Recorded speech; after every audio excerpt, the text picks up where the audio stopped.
Assalamualaikum warahmatullahi wabarakatuh. Perkenalkan, nama saya Anissa Martalena. Saya di sini akan menjelaskan tentang memahami definisi etika administrasi publik dalam konsep atau teori.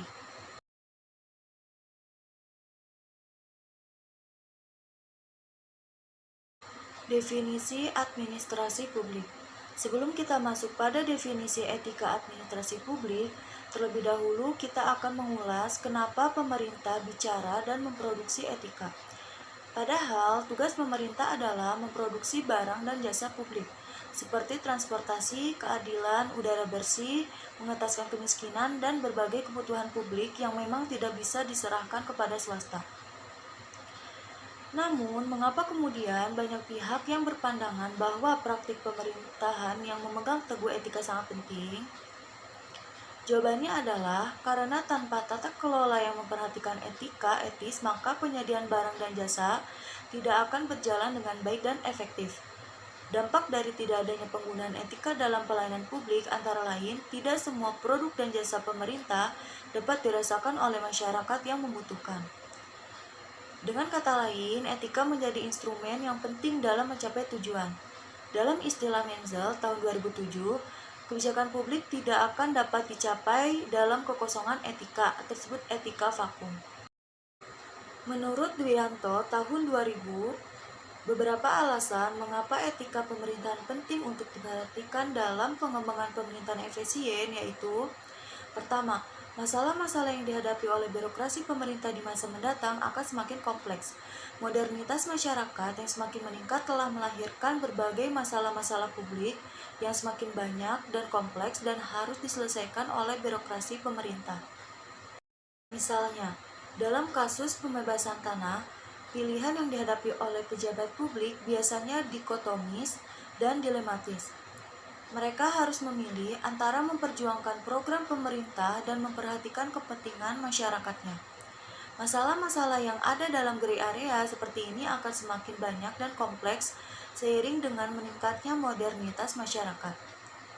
Pengembangan etika birokrasi mungkin bisa fungsional terutama dalam memberi policy guidance kepada para pejabat birokrat untuk memecahkan masalah-masalah yang dihadapi.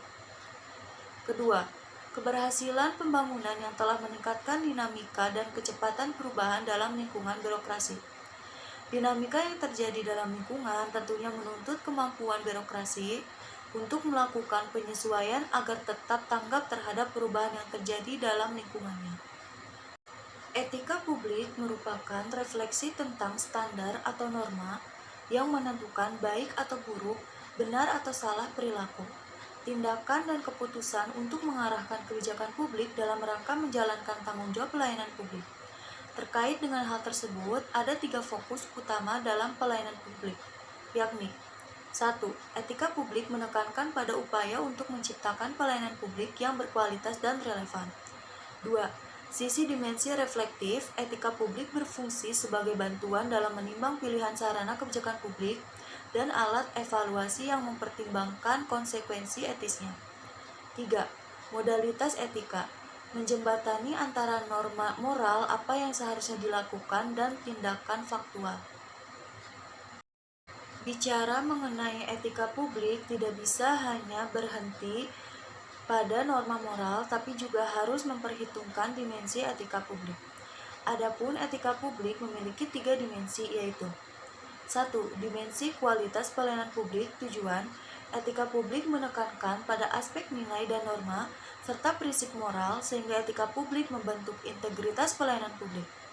Moral dalam etika publik menuntut lebih dari kompetensi teknis karena harus mampu mengidentifikasi masalah-masalah dan konsep etika yang khas dalam pelayanan publik. 2. Dimensi modalitas. Pemerintahan yang bersih adalah syarat kemajuan suatu bangsa. Pemerintahan korup menyebabkan kemiskinan, sumber diskriminasi, rentan konflik, dan penyalahgunaan kekuasaan. Korupsi disebabkan lemahnya integritas pejabat publik, kurangnya partisipasi, dan lemahnya pengawasan. 3. Dimensi tindakan integritas publik. Integritas publik dalam arti sempit yakni tidak melakukan korupsi atau kecurangan. Adapun maknanya secara luas, yakni tindakan yang sesuai dengan nilai, tujuan dan kewajibannya untuk memecahkan dilema moral yang tercermin dalam kesederhanaan hidup. Integritas publik juga dimaksudkan kualitas dari pejabat publik yang sesuai nilai, standar, aturan moral yang diterima masyarakat. Integritas publik juga merupakan niat baik seorang pejabat publik yang didukung oleh institusi sosial seperti hukum, aturan, kebiasaan, dan sistem pengawasan. Etika publik atau administrasi publik dapat disebut juga etika pemerintahan karena penekanannya pada etika para aparatur negara dalam memberikan pelayanan publik kepada masyarakat. Menurut Sumaryadi tahun 2010 dalam Nurdin tahun 2017, etika pemerintahan mengacu pada kode etik profesional khusus bagi mereka yang bekerja dan untuk pemerintahan. Etika pemerintahan melibatkan aturan dan pedoman tentang panduan bersikap dan berperilaku untuk sejumlah kelompok yang berbeda dalam lembaga pemerintahan, termasuk para pemimpin terpilih, seperti presiden, menteri, DPR, staf politik, dan pelayanan publik. Berikut penjelasan dari legitimasi kekuasaan negara. Kekuasaan adalah kemampuan seseorang atau sekelompok manusia untuk memengaruhi tingkah laku orang atau kelompok lain. Sedemikian rupa sehingga tingkah laku itu menjadi sesuai dengan keinginan dan tujuan dari orang yang mempunyai kekuasaan itu, menurut Budiarjo tahun 2017. Sebagaimana dikutip dari buku Pengantar Politik yang ditulis oleh Budiarjo tahun 2017, negara setidaknya memiliki dua tugas, yaitu 1. Mengendalikan dan mengatur gejala-gejala kekuasaan yang asosial, yakni yang bertentangan satu sama lain, supaya tidak menjadi antagonis yang membahayakan. 2. Mengorganisir dan mengintegrasikan kegiatan manusia dan golongan-golongan ke arah tercapainya tujuan-tujuan dari masyarakat seluruhnya. Beberapa pemikiran dari para ahli mengenai persoalan kekuasaan negara dapat kita lihat di bawah ini. 1. Plato. Sebagai seorang filsuf, Plato terpengaruh ajaran Socrates bahwa kebajikan virtu berisi pengetahuan mengenai hal-hal yang baik. Karena itu masalah bagi kita semua adalah membangun suatu negara yang di dalamnya semua orang tertarik pada kebajikan. Untuk mewujudkan hal yang demikian, Plato berpandangan bahwa masyarakat yang memiliki kekuatan nalar terbesar sebaiknya diberi kekuasaan terbesar untuk memerintah. Dalam hal ini, Plato bicara soal meritokrasi, di mana pejabat publik memang diisi oleh mereka-mereka yang cakap. 2. Menurut Thomas Aquinas, masalah keadilan diterjemahkan ke dalam dua bentuk, yaitu pertama, keadilan yang timbul dari transaksi-transaksi seperti pembelian, penjualan yang sesuai dengan asas-asas distribusi pasar. Dan kedua, menyangkut pangkat bahwa keadilan yang wajar terjadi bila seorang penguasa atau pemimpin memberikan kepada setiap orang apa yang menjadi haknya berdasarkan pangkat. Sayangnya, dalam persoalan ini ada beberapa pemikirannya yang dirasakan cenderung diskriminatif. Misalnya saja, manusia dikategorikan menjadi beberapa pangkat, yakni raja, bangsawan, ulama, tuan, dan budak. 3. Menurut Niccolò Machiavelli. Pemikiran Machiavelli berangkat dari kondisi Italia yang terpecah-pecah dengan munculnya negara-negara kota yang rapuh. Machiavelli sesungguhnya sangat mendambakan suatu negara yang kuat, kokoh, dan tidak selalu dirongrong oleh tindakan korup. Ia merindukan suatu keadaan di mana negara merupakan pusat kekuasaan yang didukung sepenuhnya oleh rakyat banyak sehingga dapat menjalankan roda pemerintahan dengan lancar. Untuk itu, sang pemimpin harus punya kekuatan untuk mempertahankan kekuasaannya. Satu-satunya kaidah etika politik yang dianut oleh Machiavelli ialah bahwa apa yang baik adalah segala sesuatu yang mampu menunjang kekuasaan negara. 4. Menurut Thomas Hobbes, dasar dari ajaran Hobbes adalah tinjauan psikologis terhadap motivasi tindakan manusia. Dia menemukan bahwa manusia selalu memiliki harapan dan keinginan yang terkadang absurd, licik, dan emosional. Semua itu akan berpengaruh apabila seorang manusia menggenggam kekuasaan. Akan tetapi, Hobbes tidak hanya asik dengan pembahasan tentang teknik-teknik perebutan dan pertahanan kekuasaan sebagaimana Machiavelli, tetapi mengaitkan masalah-masalah tersebut dengan legitimasi kekuasaan politik. 5.